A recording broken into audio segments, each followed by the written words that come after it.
Hello, everybody. Welcome to the Thursday edition of Just the News, No Noise. I'm your host, Amanda Head. My co-host and Just the News editor-in-chief, John Solomon, is out on assignment tonight. But as always, I'm reporting to you from our Washington, D.C. and the WiredToFishCoffee.com studios. Wired to Fish Coffee is the official coffee of Just the News. We drink a lot of it around here, and you can go right now to WiredToFishCoffee.com and get an amazing 10% discount on all of their great stuff. So many great things, mugs, paraphernalia, all of it. You can use the code JUSTNEWS at checkout, and you'll get that great 10%.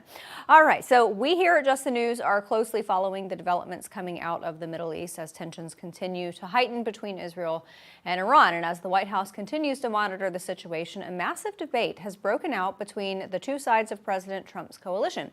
One side seeking to keep the United States out of any new foreign conflict, and the other looking to help out the Israelis against an Iran that they say is very close to developing a working nuclear weapon. Now, there are, of course, other nuances as well. Some in government are for regime change in Iran, for example, and are for the use of limited force from the United States to make that happen. And some of those people favor regime change, don't want the U.S. forces used at all, and would rather the Israelis do it themselves.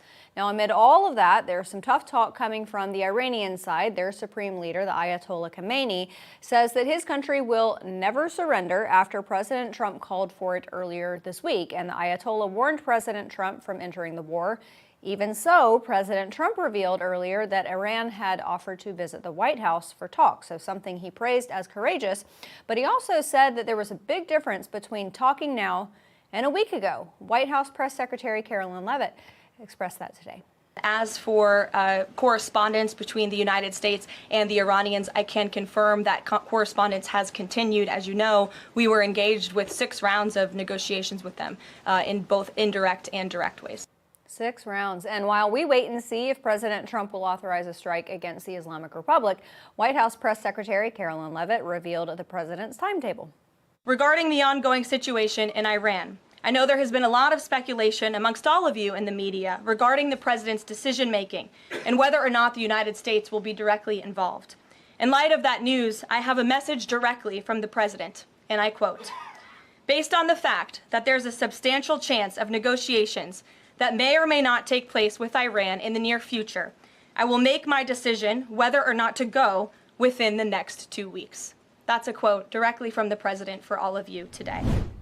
And the debate within MAGA is not only about whether there should be a strike. We have clear opponents and proponents of that. But there is also a debate about whether the United States should support full-blown regime change, as I said earlier. Now, we are seeing that play out on Capitol Hill and in the media. Here's Senator Lindsey Graham and Congressman Tim Burchett giving their 2 cents.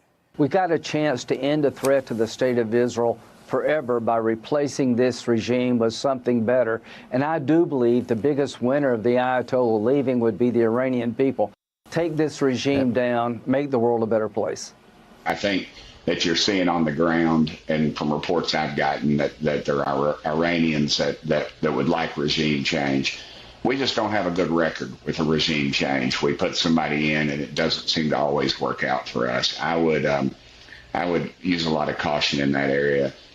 You know, for 40 years, I think that the Iranian people have been looking for that. But all that being said, a new poll conducted by the Neapolitan News Service shows that 77% of respondents believe Iran obtaining a nuclear weapon would pose a threat to Americans. So President Trump, he's got a very fine line to walk, but so far he seems to be managing it pretty well. All right, I think it's time that we get to our very first guest of the evening. Joining us now is Congressman Randy Weber, representing the great state of Texas. Congressman, thanks so much for being here. Thanks, Amanda. We sure appreciate what y'all do. Oh, thank you, sir. And I appreciate what you do up on Capitol Hill. And speaking of that, I know that there is this schism, it seems, between Republicans on Capitol Hill and really all across America. This is not a Capitol Hill problem. There are people who are squarely on one side and squarely on the other.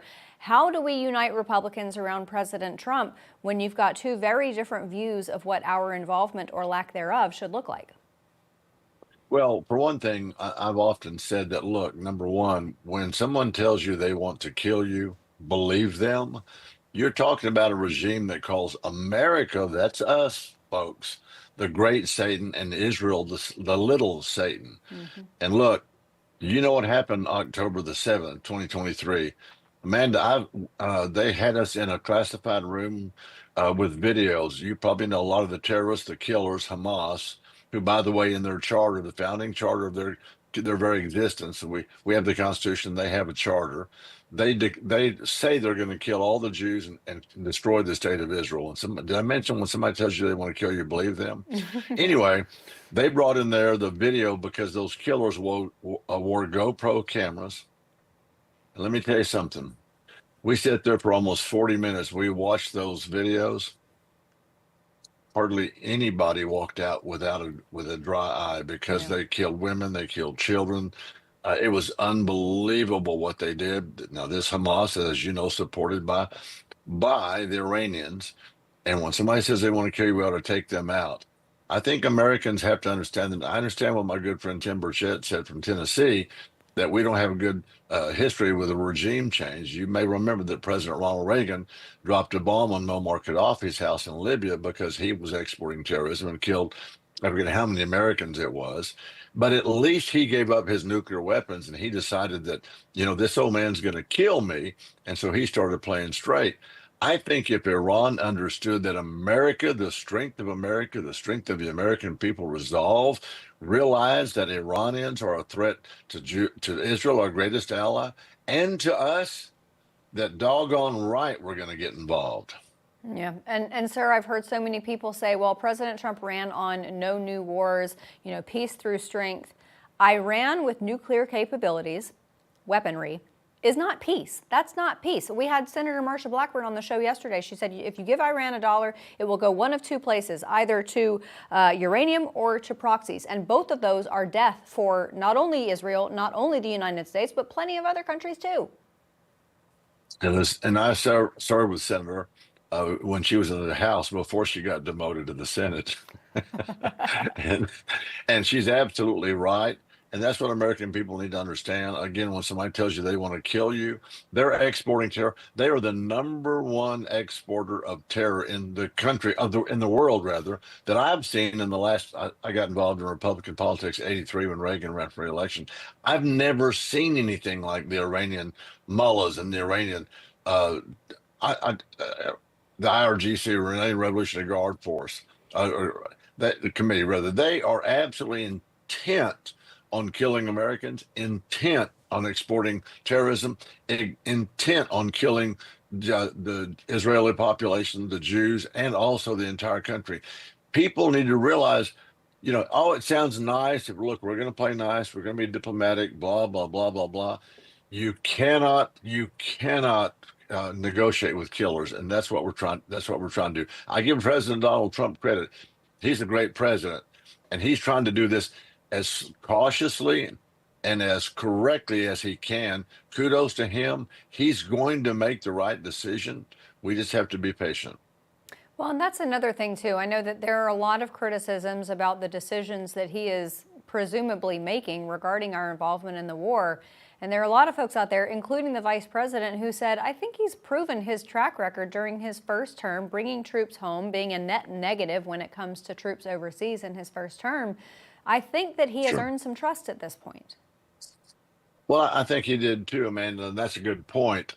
But this is kind of unprecedented times. You're now seeing, of course, we're on the heels of Hamas killing the 2,000 Israelis. We're on the heels now back of the fact that they are developing the nuclear weapon. They have now sent, as you know, I don't have to tell you, drones and missiles into Israel. And now we're looking at what you call it, what you want, a full-scale war, a battle, whatever it is, confrontation. But, last time I checked, the great state of Israel, our friends, has never exported terrorism, has never sought to kill, anybody else just because they didn't agree with them. But you're not seeing that out of the Ayatollah and the Ayatollah Khamenei and the mullahs. They are absolutely intent on killing people who doesn't agree with them. So I think it's a bit different now. Yeah, I think so too. And President Trump put out a post a few days ago that basically said, Khamenei is safe for now, but we know where he lives. He can hide there. He's safe for now. I remember another story, I believe it was about the leader of the Taliban, where it reminds me of that map that he sent of the terrorist house. And it was just enough to let them know that we know exactly where you are. Yeah, I remember that too. Somebody said, Randy, didn't President Trump tell the Taliban leader he knew where he lived? That we knew where he lived, and I said no. He sent him a picture of his house, which is a great impetus, man. Great impetus. Absolutely. Sarah, I want to ask you about one of your colleagues, squad member Ilhan Omar. She claims that Iran has not attacked Americans. John and I estimate that actually 1,000 Americans over the last 100 years or so have died at the hands of the Iranians, including in war. When you have rhetoric like that from a sitting member of Congress, and then you look at the behavior of a lot of these young people wearing keffiyehs and being violent across this country, I have to say I'm not really surprised, because the role model that these people have is someone like this who is either peddling violent rhetoric or she's lying through her teeth.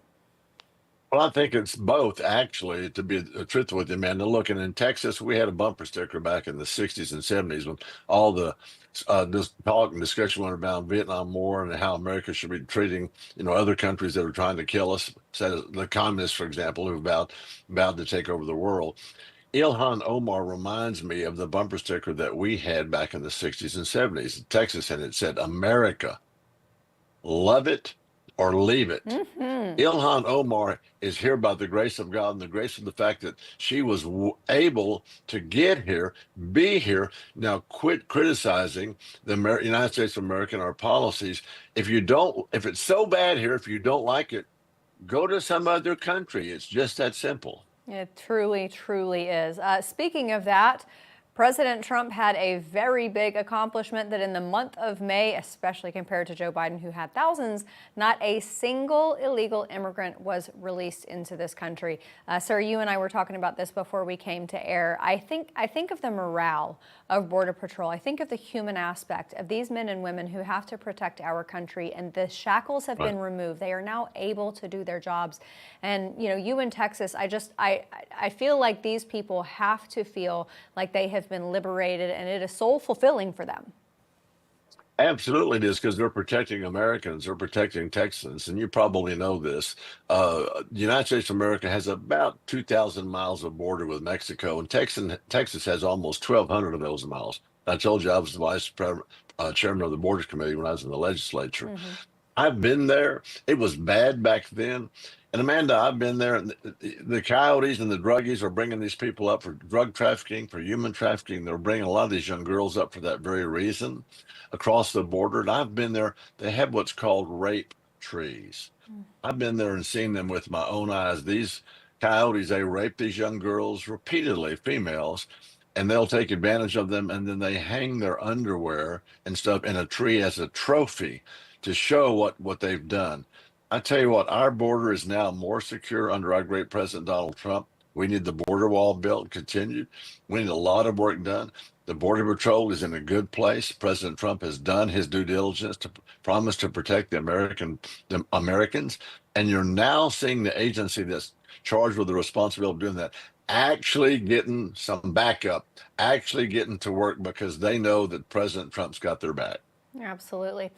Sir, speaking of immigration, I want to stay on that for a moment, because it sounded like through a tweet last week that President Trump wanted to let up on the deportations, at least with respect to a few industries.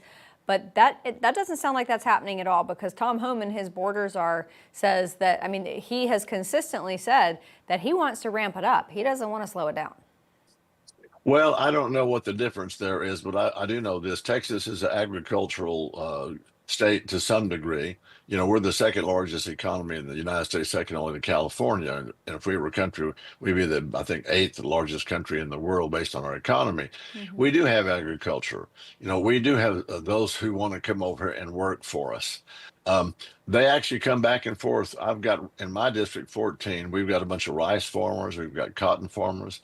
And I've been down there and toured those facilities, and they have immigrants that come across and they work the season. Then they go back to Mexico, for example, and they make a good, believe it or not, they make a good wage. It's like anywhere from $14 an hour to $18 an hour. And the guys I talked to said, look, we don't have health insurance for them, but we pay, through an insurance policy, but we pay for their dental. We pay if they have to go to the emergency room. We pay for their problems because they're good workers.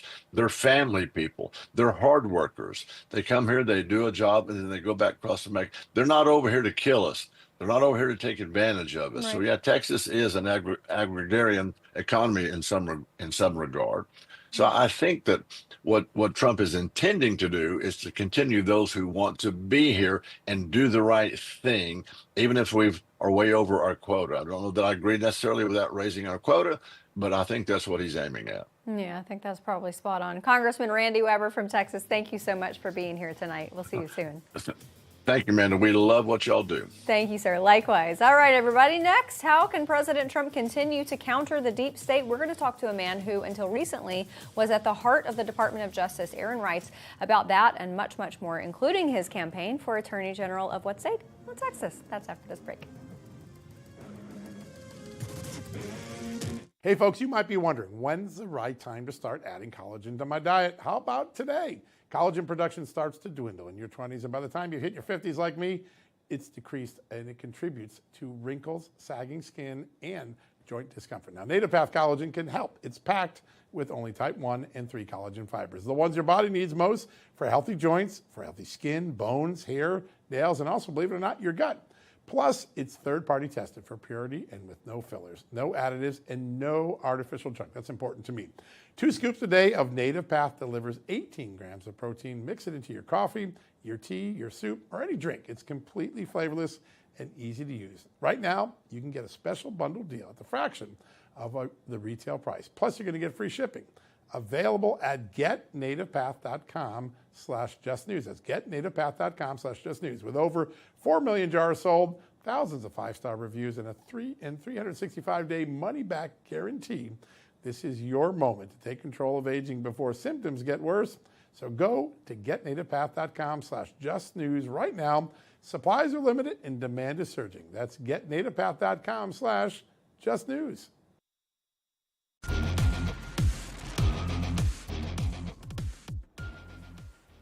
Welcome back, everybody, to Just the News, No Noise. President Trump has been doing a lot to take down the deep state, and largely it's due to people that he has appointed. And if you've been following the reporting here at Just the News, we have been highlighting everything that the Trump administration is doing to shine light on the deep state. And the latest example, well, the FBI suspected a Chinese plot to rig the 2020 election in favor of Joe Biden, of course, and they were told by a confidential human source that the CCP was sending out fake driver's licenses to the United States in order to create thousands of fraudulent mail-in ballots for former President Joe Biden.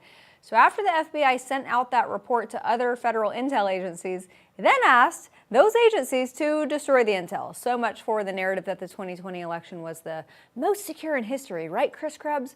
All right, so what else is going on in the government, and what can we, the people, do to stop it? Joining us now is a man who may have the answer, former Assistant Attorney General for the Department of Justice, and he is now running for Attorney General of Texas to continue the fight against the leftist agenda. Aaron Reitz. Aaron, thanks so much for being here. Happy to be here, Amanda. Thanks. Absolutely. All right. So I know you've seen this CCP story, sending driver's licenses to the United States so that people can get that mail-in ballot. They can vote for Joe Biden. But an unprecedented move after this intelligence was spread out across different intel agencies. They said, never mind, delete it, trash it, shred it, whatever it takes, burn it. How disturbing is it to you that, number one, that happened, and number two, they basically tried to cover it up?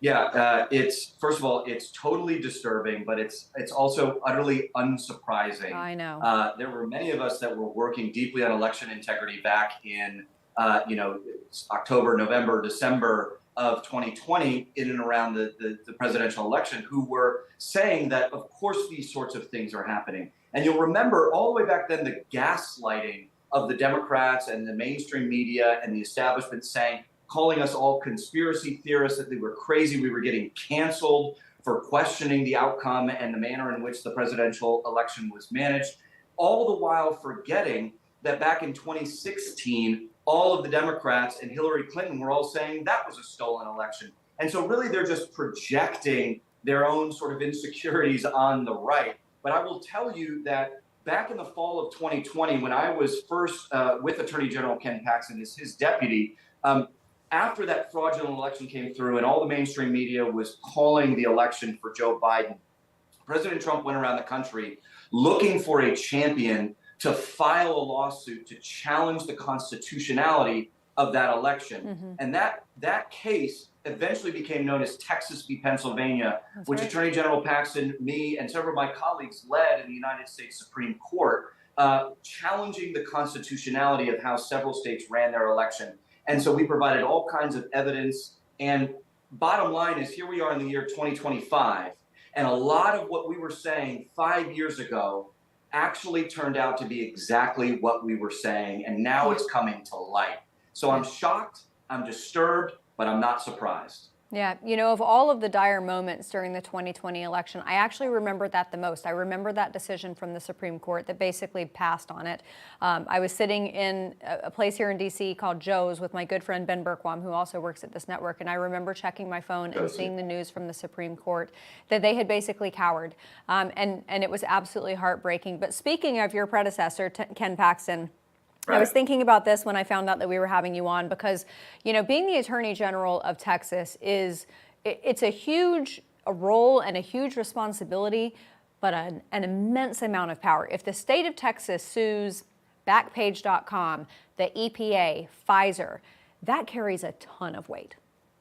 It's a huge amount of weight. And look, I worked for Attorney General Paxton for 3 years. After him, I worked for Senator Cruz as his chief for 2. And then that culminated in President Trump bringing me aboard the Justice Department. When he nominated me in December of 24, he called me a, quote, MAGA attorney, a true MAGA attorney and a warrior for the Constitution. And so when I was with Paxton for 3 years, I saw up close and personal what kind of courage, what kind of mettle, what kind of man, what kind of character it takes in order to preside over the country's largest and most powerful conservative Republican law firm in the country. There's a reason why folks know who Ken Paxton is around the country, because it's not just a B-team state office. The Texas Attorney General's office is a national figure. It has major national impact on shaping the state of lawfare, law and order, and justice in our country. And so when I'm stepping out now as a candidate for Texas Attorney General, one of the things I want to communicate to Texans and to folks around the country is, look, the next Attorney General has to have the battle scars to prove that he's been in the fight, that he knows what he's doing, that he's got the courage and the mettle and the stomach and the spine to take it. And there's no one else in this race, either now or hypothetically, that's got the kind of background litigating, appealing, suing, defending, and investigating on all of the major issues that has made Attorney General Paxton one of America's favorites, on election integrity, border security, transing the kids, Second Amendment, backing the blue, illegal aliens, all of these issues, right? You need an Attorney General to succeed Ken Paxton, who's got the battle scars to prove that he knows what he's doing on day one, is going to be deeply aligned with this administration to advance the America First law and order agenda. And there's only one person in the race, in my opinion, that I think can do it adequately, and it's me. And folks can learn about me at aaronreitz.com, AARONREITZ.com. Perfect. Aaron, I know that there are probably a lot of people out there who would say, you know, a position at the DOJ, that's a really, really prestigious position.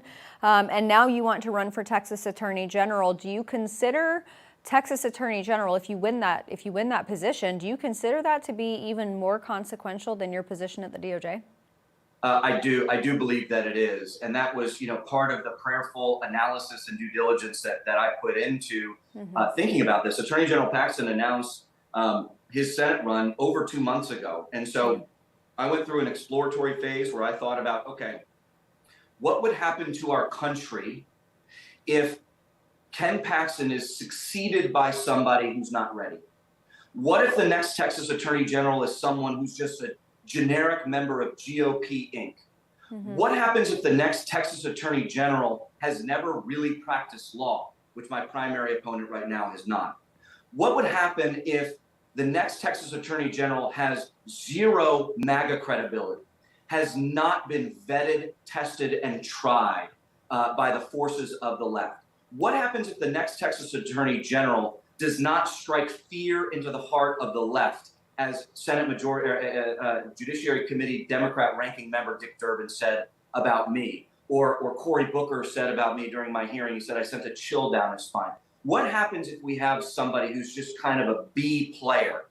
Texas and the country will be seriously disserved. Law and order and justice will not be done. And not just Texas, but this country and this administration cannot afford to have somebody who is not, quote, a true MAGA attorney and a warrior for the Constitution, which President Trump called me, ready to serve on day one as Texas AG. And so, yes, I am absolutely honored to have been brought into President Trump and Attorney General Bonnie's Justice Department. It was the honor of a lifetime to go through that process and to serve alongside law and order attorneys at the DOJ. But I'm telling you right now, I've seen DOJ, I've seen Texas AG's office, I've seen everything in between, and we've got to get a strong Texas AG next. I think I'm the guy, and folks can learn more about me at aaronreitz.com. Yeah, tried and tested and endorsed by Tom Homan. And considering Texas is a state that, for all intents and purposes, is 60% of our border, that's pretty darn important. Aaron Reitz, thanks so much for being here. And again, everybody, aaronreitz.com. You can find out more about his campaign. All right, everybody, after the break, Democrats continue to fight for men in women's bathrooms and locker rooms, as well as transgender children. But why is this such a major issue for them when the majority of Americans disagree so vehemently? We're going to talk to a former teammate of trans swimmer Leah Thomas. Paula Scanlon next. Hey, America, the dollar reset that currency experts have been warning about for years just shifted into high gear, and the evidence is unmistakable. Central banks are hoarding gold at the fastest pace since records began. This isn't typical market noise. Why? When nations reach unsustainable debt levels and face chronic trade deficits, major currency devaluations usually follow. Gold isn't becoming expensive, even though it's at all-time highs. Why? It's the dollar that's losing value at an alarming rate. Meanwhile, central banks have bought over 1,000 tons of gold annually for 3 straight years because they see what's coming. This goes beyond inflation. It could mark the early stages of a full-blown dollar collapse. And if that happens, Americans could divide into 2 groups, those who prepared and those who wish they had. That's why American Alternative Assets created a free dollar reset survival guide to show Americans like you how to protect your retirement savings from currency collapse. Inside, you'll discover proven wealth strategies and potentially receive up to $10,000 in free silver just to jumpstart your position. So do me a favor, call 855-GOLD-340 or visit johnlikesgold.com right now. That's 855-465-3340 or simply go to johnlikesgold.com. Position yourself with the smart money before the reset arrives.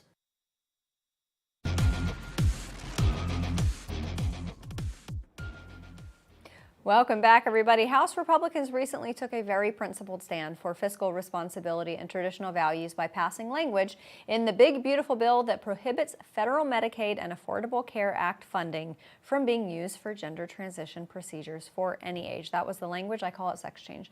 Anyway, that happened across all 50 states, and Democrats are, of course, against it. So we've also just seen the Supreme Court hand down a likely precedent-setting judgment that when they upheld Tennessee's ban on transgender surgery for minors. Yet Democrats continue to fight for transing kids and men playing in women's sports, even when it is now essentially an 80-20 issue in America, if not 90-10. It's not going their way. So joining me now to talk about all of that from the American Principles Project, she also was a former teammate of trans swimmer Leah Thomas at the University of Pennsylvania, Paula Scanlon. Paula, great to see you again.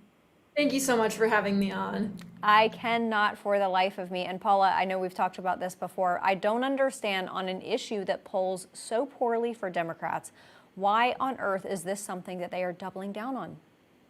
You know, I wish I had answers. Honestly, for their sake, I hope they figure it out, because this is the easiest issue for us to continue to push on. I mean, Democrat voters don't even agree with this. We're looking at New York Times polls that even admit that 67% of Democrats, that's 67% of people that voted for Kamala Harris, they do not believe in men playing in women's sports. And they continue to push this. And honestly, let them do it. Let us keep winning elections over this issue, because truly this is what turned centrists and even Democrats over to our side and helped us win the election, helped us get the majority in the House and the Senate.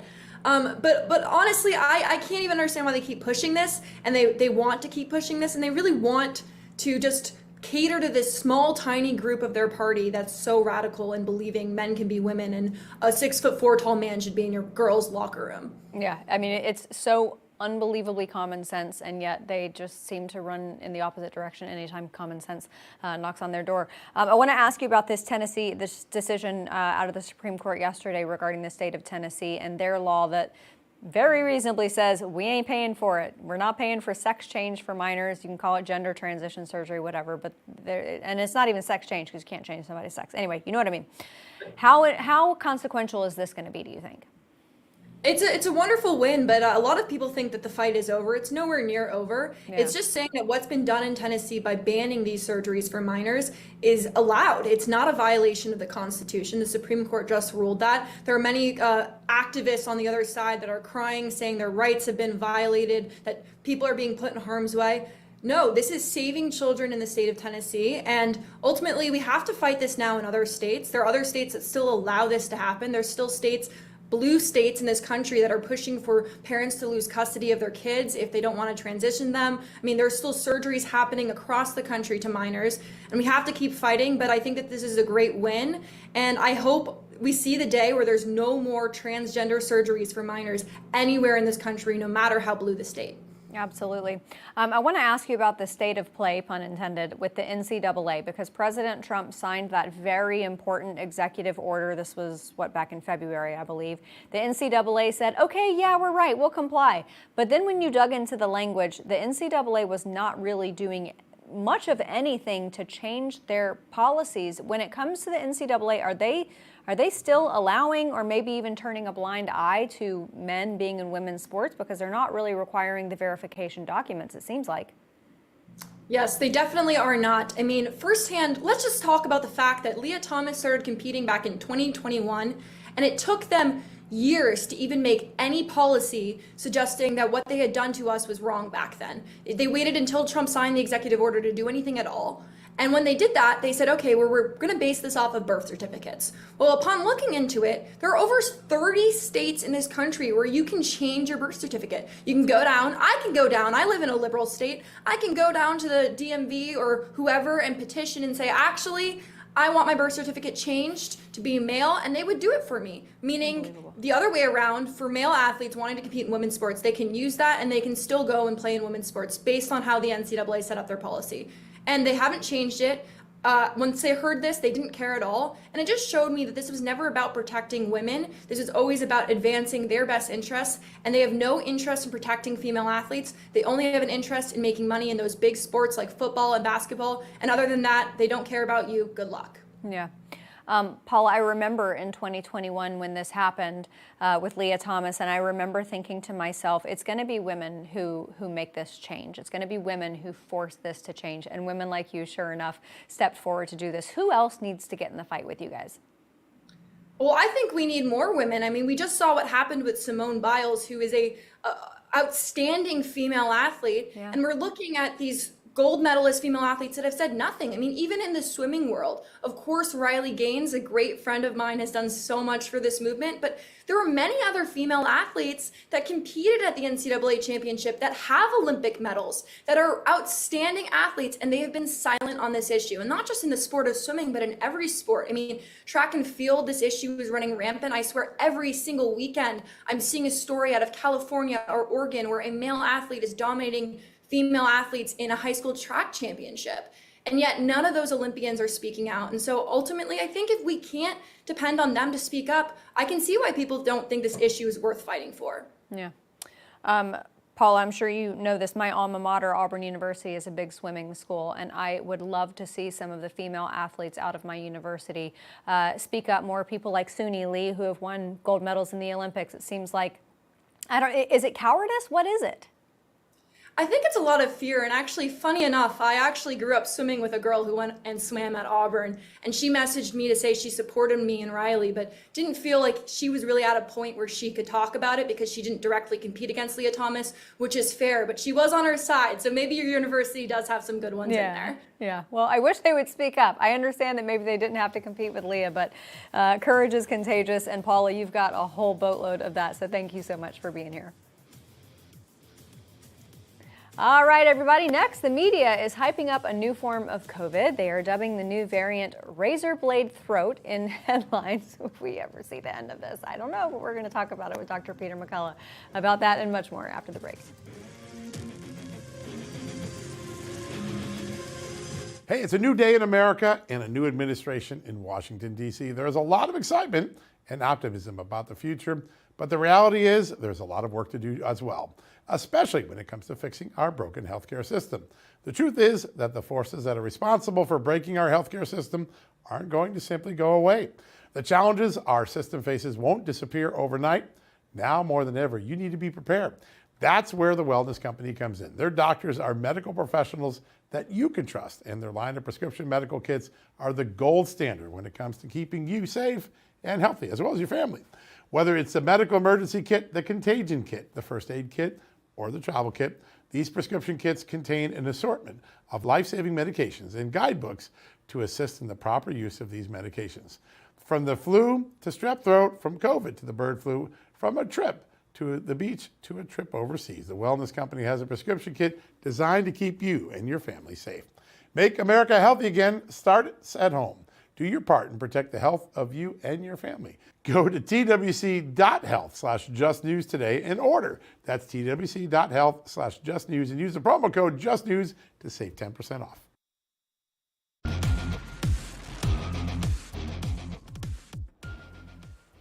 Welcome back, everybody. The media is hyping up a new COVID variant. Razor blade throat is what they are calling it. Is there anything to worry about, or is this just more fear-mongering? Joining us now to talk about that and much more, world-renowned doctor and chief scientific officer at the Wellness Company, Dr. Peter McCullough. Dr. McCullough, thanks so much for being here. Thank you. Okay, so a new COVID variant is what is the virility like? Is this something we need to worry about? If somebody starts feeling a scratchy or sore throat, do they need to panic? You know, it's a variant that has now a name and actually a description. It's NB 1.8.1. It's a Omicron subvariant. It's been called Nimbus, or a razor blade sore throat. And I think all of us have, had a viral illness where the sore throat is severe. Remember, a virus is in the nose for about 5 days, silently replicating, and then the lymphatics drain back to the throat, and we feel a sore throat first.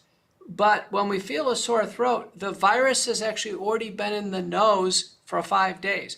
So I got to tell you, this variant is a strong call for nasal sprays and gargles to be done routinely twice a day. Don't wait until you're sick, because the virus could be there even today. And if it's disrupted with a nasal spray and a gargle, and nasal sprays can be, iodine-based, xylitol, colloidal silver, the whole variety of gargles work. That's the best prevention measure.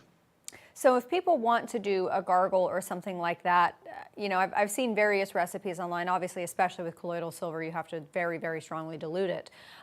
What do you recommend? Is there a specific one you recommend? Yeah, at the Wellness Company, we feature Immune Mist, which is saline iodine-based Immune Mist nasal spray. Throat spray is great when you're traveling. Outside of the Wellness Company, one of my favorites is Clear. It's a xylitol-based one, XLEAR. And then the companion gargle is called Spry, SPRY. They have very good randomized trial data.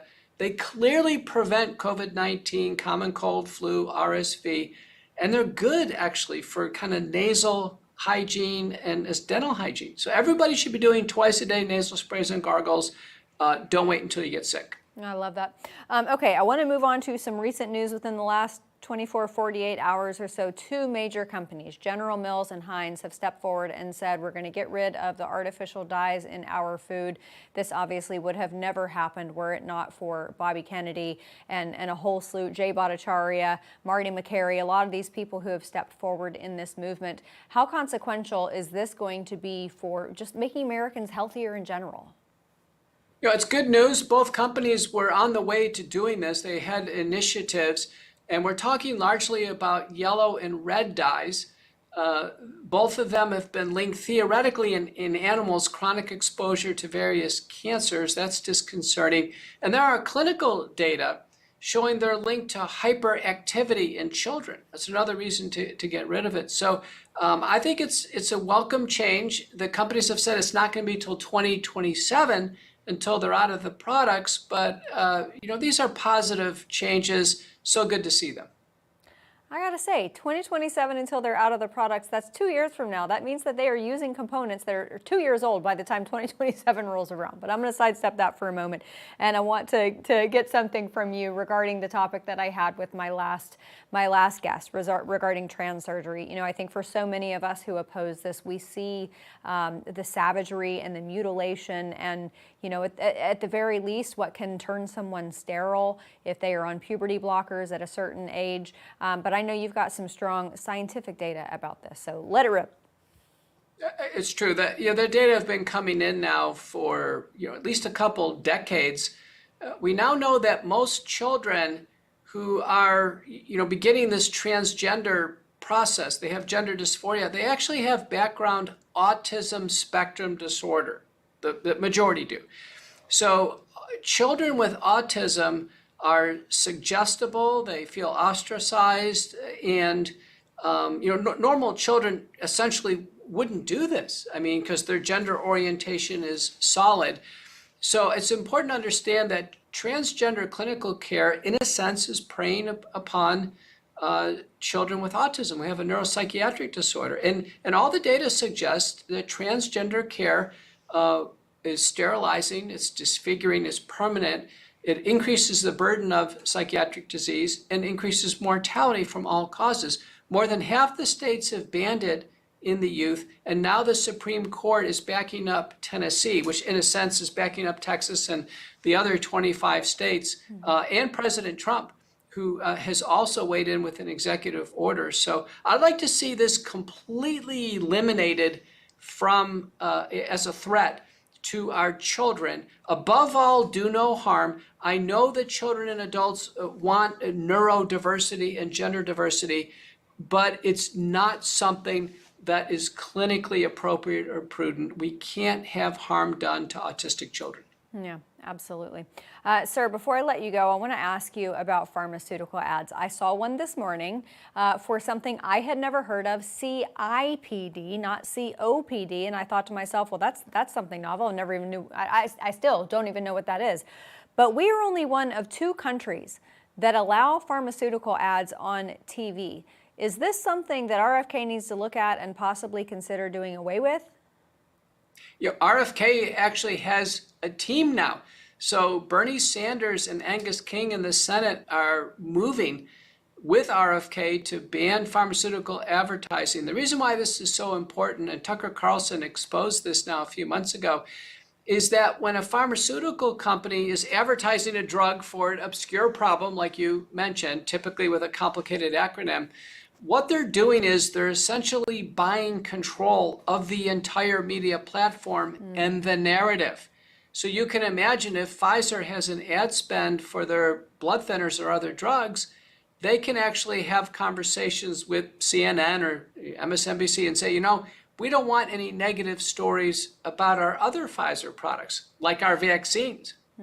And so the media platforms have not been free to review safety of products because of pharmaceutical advertising. It needs to go. United States and New Zealand are the only countries. It's doing great harm. Getting rid of pharmaceutical advertising will benefit medical freedom of speech, and I guarantee the mainstream media will start to have much more fair medical reporting. Yeah. Look, I work in media. I've seen it happen at other networks where, and sometimes it's not just pharmaceuticals. It can be a soda brand, and they expect a certain type of coverage when they put in a big ad buy. Yeah. All right, Dr. Peter McCullough, always wonderful talking to you. Thank you so much for being here, sir. And remember, go to twc.health/justnews, and you can save 10% by using the promo code JUSTNEWS. That's twc.health/justnews, and use the promo code JUSTNEWS to save 10%. I have that blue kit right there on the screen. I love it. It has all of the essentials that you might need, and then they have a whole other host of other kits as well, so go check it out. All right, everybody, President Trump is proposing giving every newborn child in the country $1,000 in an account that will be invested into the stock market. So we're going to get you a little bit more information about that next.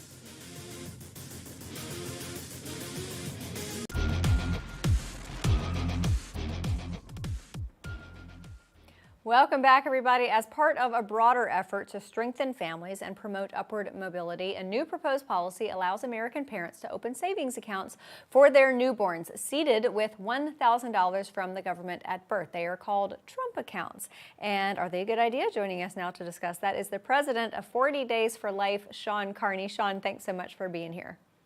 It's good to be back. Thanks for having me. All right, so baby savings accounts. I love the idea. I don't know all of the logistics and you know how it's going to work, but when can babies touch this, first of all?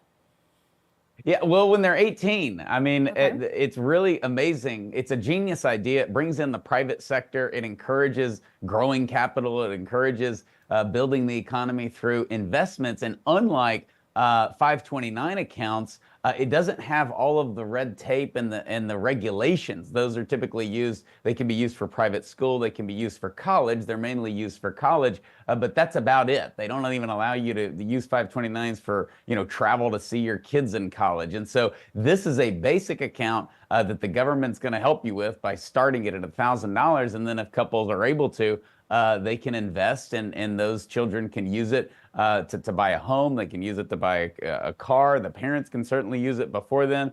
It's really, really smart, and it just encourages economic growth. I remember, and it sounds so strange to say it this way, but back in the century that I was born, in the 1900s, there was an effort by parents and grandparents to buy their kids bonds, and I think they called them baby bonds. And those were, you know, I think that I actually still have some sitting around somewhere, but this kind of reminds me of that. Why did we ever move away from that anyway, when something like this can be so beneficial?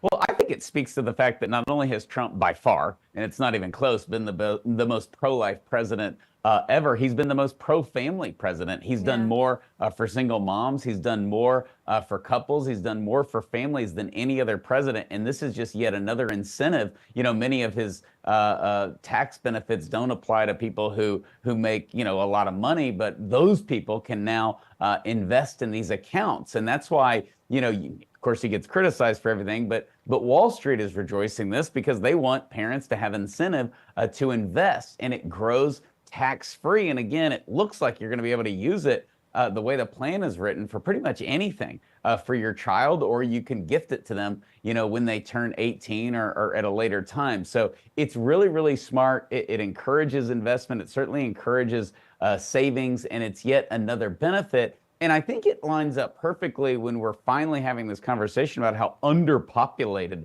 the West is, how Americans are just replacing themselves barely, but we're totally dependent on immigration at 2.1 kids per household. And not that this always works in places when you give some financial incentive, but it certainly doesn't hurt. And we have got to promote and prop up having children. If we don't have children, we won't have a country. Yeah, absolutely. And from what I understand, parents can add on top of that. They can add, I think, up to $5,000.